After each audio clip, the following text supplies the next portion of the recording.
San Eulogio de Córdoba, presbítero y mártir, 11 de marzo. A principios del siglo VIII, el imperio de los visigodos quedó derrumbado por los musulmanes o moros de África, pues, entregados aquellos a la molicie que les venía de las pasadas costumbres arrianas y gobernados por una dinastía ya decadente y corrompida, no supieron ni pudieron poner resistencia eficaz a los invasores africanos.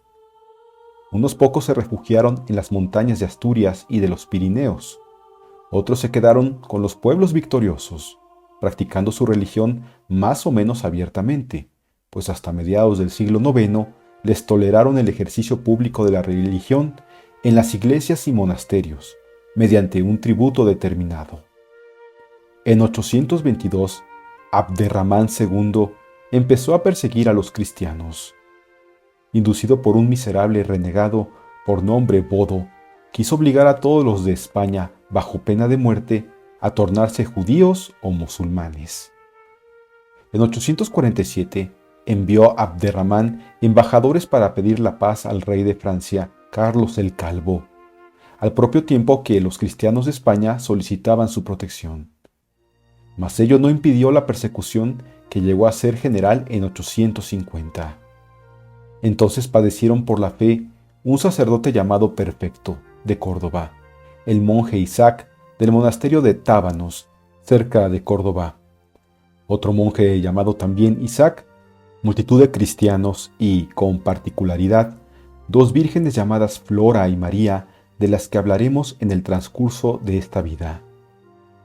Monje y presbítero en Córdoba. Eulogio nació en la ciudad de Córdoba, donde los moros tenían su principal asiento. De padres nobles y ricos, descendientes de la primera nobleza hispano-romana. Educado en las máximas del Evangelio, quedaron estas fuertemente impresas en su corazón desde sus primeros años. Sus costumbres se conformaron en todo con la ley santa de Dios. Gustaba ir a la iglesia de San Zoilo mártir, tratar con los clérigos y aprender de ellos tantas costumbres y buenas letras. Después, creciendo en edad, se dio con gran cuidado al estudio de la Sagrada Escritura y buscaba los maestros que se la pudiesen enseñar. Entre estos, tomó particular amistad con Esperaindeo, el santo abad del monasterio de Cuteclara, al noroeste de Córdoba, por ser hombre de vida edificante y muy versado en las divinas letras.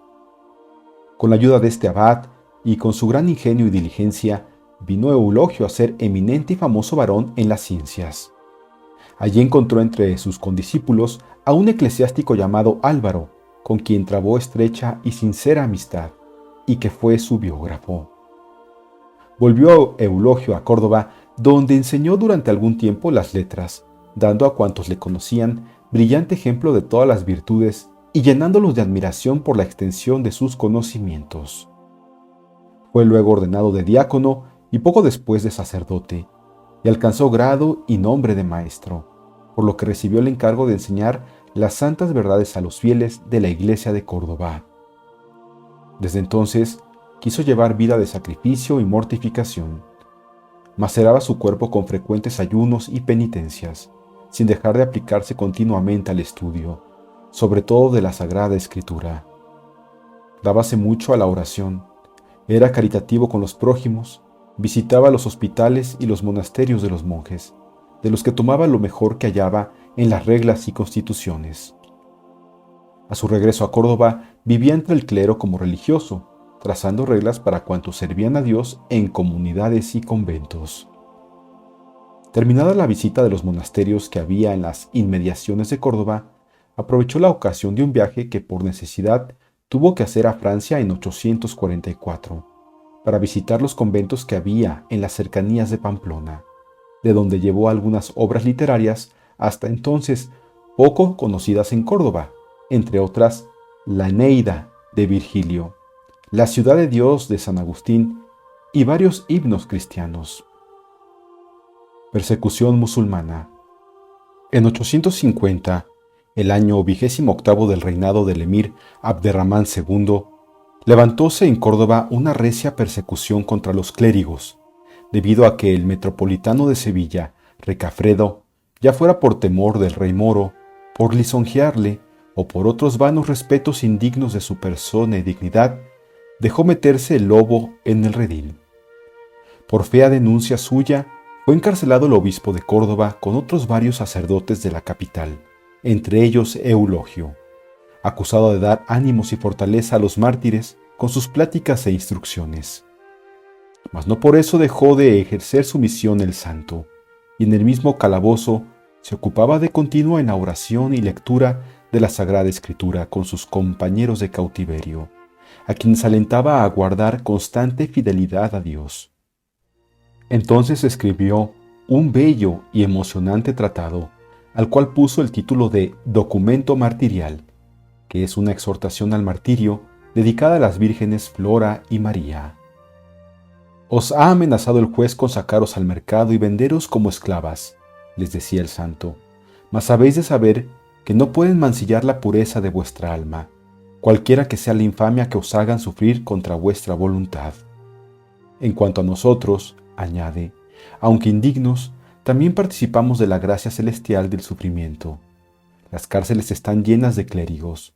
La iglesia se ha quedado sin ministros. Ha cesado la hipnodia divina. La araña teje su tela en los templos, silenciosos y vacíos. El cantor no hace oír sus cantares. Ha cesado la voz del salmista en el coro. El lector ya no lee en el púlpito la palabra de Dios, ni el diácono predica el evangelio, ni el sacerdote derrama el incienso en torno a los altares.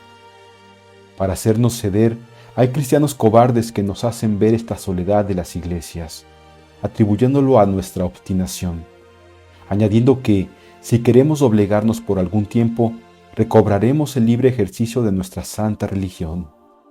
Mas tened entendido que para vosotras el sacrificio más agradable a Dios es la contrición de corazón, y que ya no podéis retroceder ni renunciar a la verdad que habéis confesado.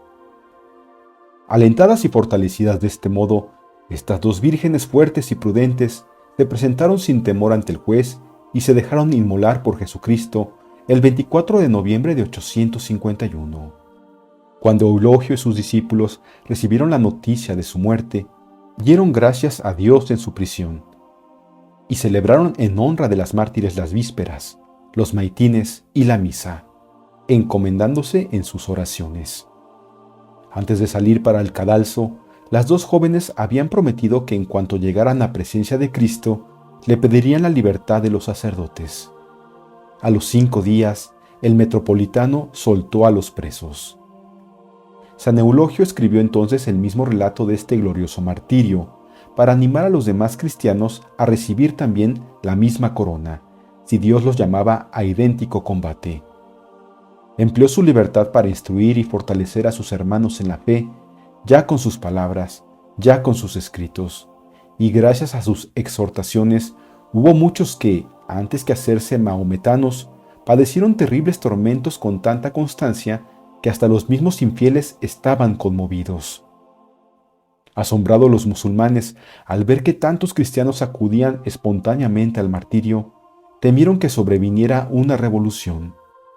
Abderramán tomó severas providencias contra los cristianos y mandó condenar a muerte y decapitar en el acto a cuantos se atreviesen a hablar con desprecio de Mahoma. Entonces se ocultaron los cristianos. La mayor parte se disfrazaron y huyeron por la noche, cambiando muchas veces de residencia para no ser sorprendidos. Otros, no queriendo huir o no atreviéndose a afrontar los tormentos, renunciaron a Jesucristo. Tanto sacerdotes como seglares, y aun aquellos que anteriormente habían alabado el valor y la constancia de los mártires, cambiaron de idea y los llamaron indiscretos. Unos y otros afirmaban que convenía ceder a las circunstancias, bajar la cabeza por el momento y no aumentar el enojo de los perseguidores, negándose a obedecerles. Y no faltaron quienes alegaron textos de la Escritura para condenar la conducta de los cristianos esforzados. Los que desde el principio habían reprobado el celo de los mártires se declararon entonces enemigos acérrimos de San Eulogio y demás sacerdotes a quienes culpaban de haber causado la persecución con sus exhortaciones al martirio. Con el fin de calmar un poco la irritación del pueblo musulmán, mandó Abderramán congregar en Córdoba un concilio compuesto de los metropolitanos de diferentes provincias. El objeto era reunirlos no para deliberar, sino para prohibir a los cristianos que se presentasen al martirio. Actuaba de escribano y representante del emir un cristiano de Córdoba, empleado en la administración. Hombre inicuo, orgulloso, cruel, tan rico en vicios como en dinero, que no era cristiano más que de nombre y que se había declarado desde el principio detractor y enemigo encarnizado de los mártires. Mostróse implacable contra Eulogio, que estaba en la asamblea, e instó a los obispos a que pronunciasen su anatema contra los que quisiesen imitar a los mártires. Por fin, el concilio dio un decreto prohibiendo que nadie se ofreciese al martirio, pero este decreto estaba redactado en términos ambiguos y alegóricos, según el estilo de aquella época, de suerte que, al parecer, debía contentar al monarca y al pueblo musulmán, sin reprobar el martirio, cuando se penetraba bien el sentido de las palabras. San Eulogio no pudo callar que desaprobaba enteramente este disimulo, porque le parecía contrario al espíritu de verdad y franca libertad, que debe caracterizar a los hijos de Dios. Este nuevo remedio solo sirvió para dar nuevas armas a los defensores de los mártires. La persecución seguía encarnizada. De nuevo fue preciso buscar disfraces, andar de casa en casa y esconderse en lugares seguros. El obispo de Córdoba cayó en manos de la policía y bajó de nuevo al calabozo. Eulogio sufría horrorosamente. Las tergiversaciones y reticencias no habían logrado calmar el furor de los muslimes. Antes la rabia había llegado al paroxismo contra los mismos cristianos, cuya influencia habían temido por un momento. Nuevos mártires. San Eulogio, escritor. Antes de terminar el mes de septiembre de aquel año de 852, Abderramán subió un día a la azotea del Alcázar para admirar la hermosura de la campiña. Por el río atravesaban las barquichuelas de los pescadores. A uno y otro lado, magníficas quintas, casas de recreo y alquerías. El emir contemplaba los maravillosos progresos de su capital en los últimos años y pensaba en un porvenir lleno de venturas. De repente, su mirada tropezó con las horcas, de las cuales pendían los cadáveres de los últimos mártires, y, no pudiendo soportar esta vista que le reprochaba su crueldad, mandó que los arrojasen a una hoguera y los quemasen. En el mismo momento, aquella boca que mandó quemar a los santos de Dios, escribe el mismo Eulogio, herida por un ángel, quedó al punto cerrada, y la lengua no pudo emitir más sonidos. Llevado de este modo a su lecho, entregó su espíritu aquella misma noche, antes de que se consumiesen los cuerpos de los santos. Sucedióle en el trono su hijo Mohammed.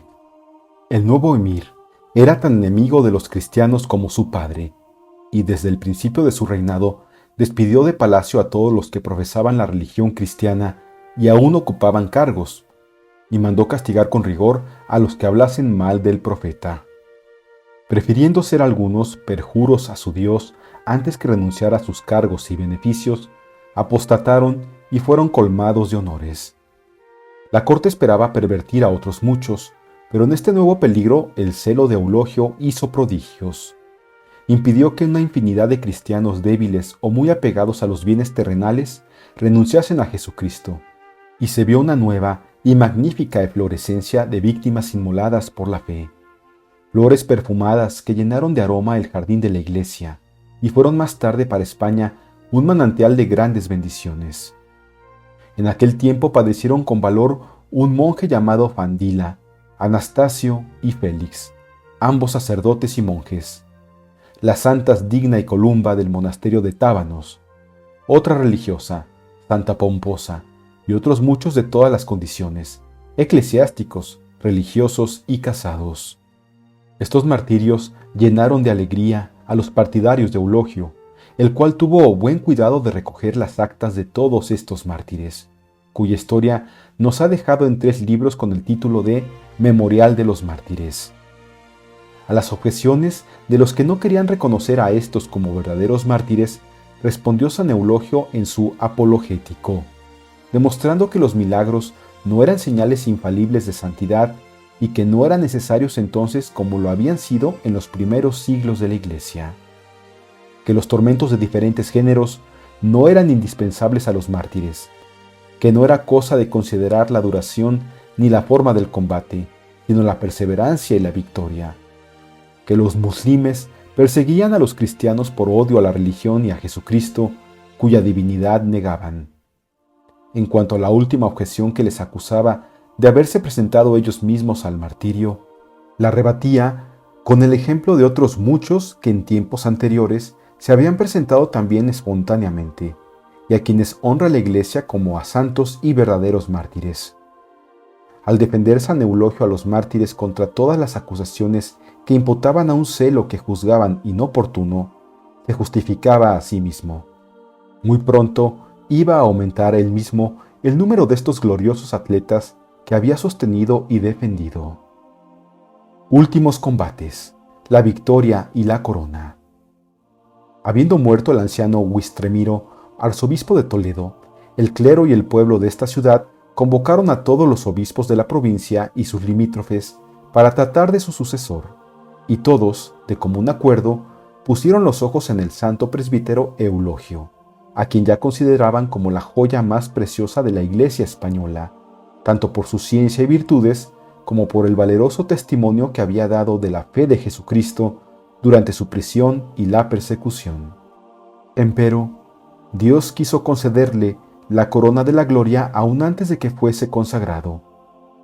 Vivía entonces en Córdoba una virgen llamada Leocrisia o Lucrecia, nacida de una noble y rica familia musulmana, que vino a nuestra santa fe y se bautizó por persuasión de otra mujer cristiana de su misma familia. Los padres de la doncella, con palabras blandas y con todo género de castigos, pretendieron apartarla de su santo intento, pero ella huyó de la casa paterna y encontró desde el primer momento refugio y cariño en la casa de Eulogio, el cual vivía ahora solo con su hermana Anulona, virgen consagrada a Dios, cerca de la iglesia de San Zoilo.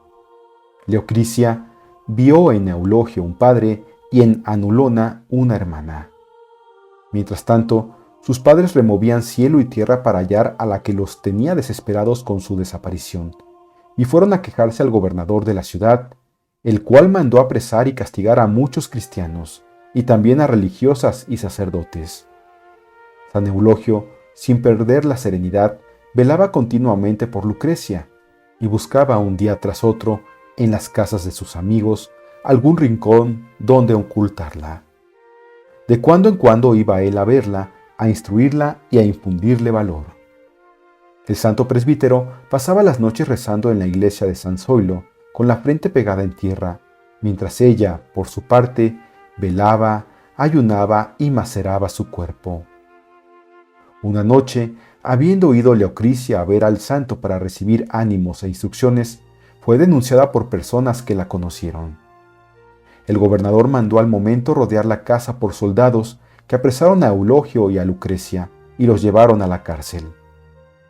Eulogio compareció ante el tribunal de los musulmanes y el juez le preguntó por qué había dado asilo a la joven.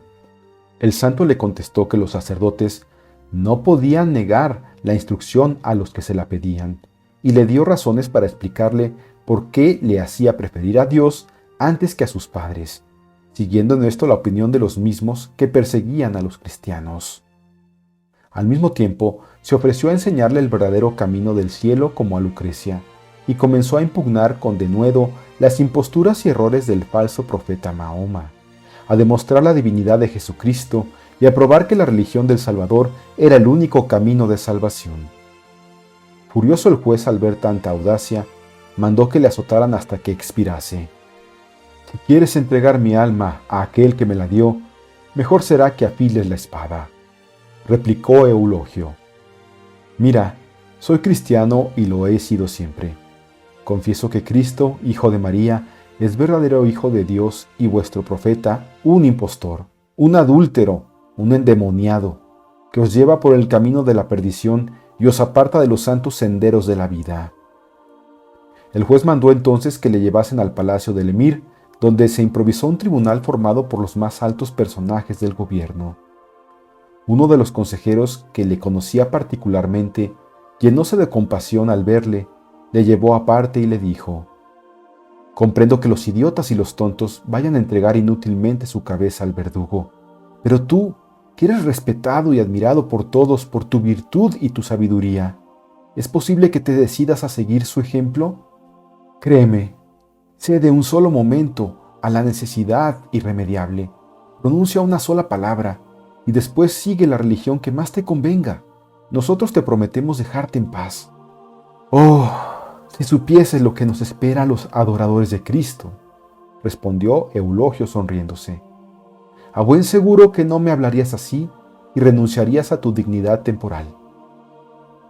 Y cuando estuvo en presencia del Real Consejo, el santo presbítero comenzó a predicar con esforzado valor el santo evangelio y propuso a los musulmanes las verdades de la fe con tanto ardor que, para no oírle más, le condenaron en el acto a ser decapitado. Al llevarle al lugar del suplicio, un eunuco le dio una bofetada, y el mártir, acordándose de las palabras del divino maestro, presentó con inalterable paciencia la otra mejilla en lugar de quejarse, y el infiel tuvo la insolencia de darle otra bofetada.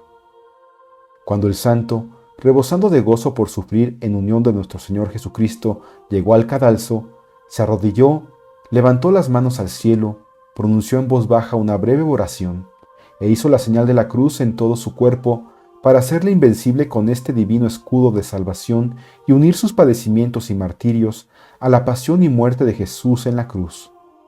Presentó luego tranquilamente la cabeza al verdugo y consumó así su glorioso martirio. Eran las 3 de la tarde de un sábado, día 11 de marzo de 859.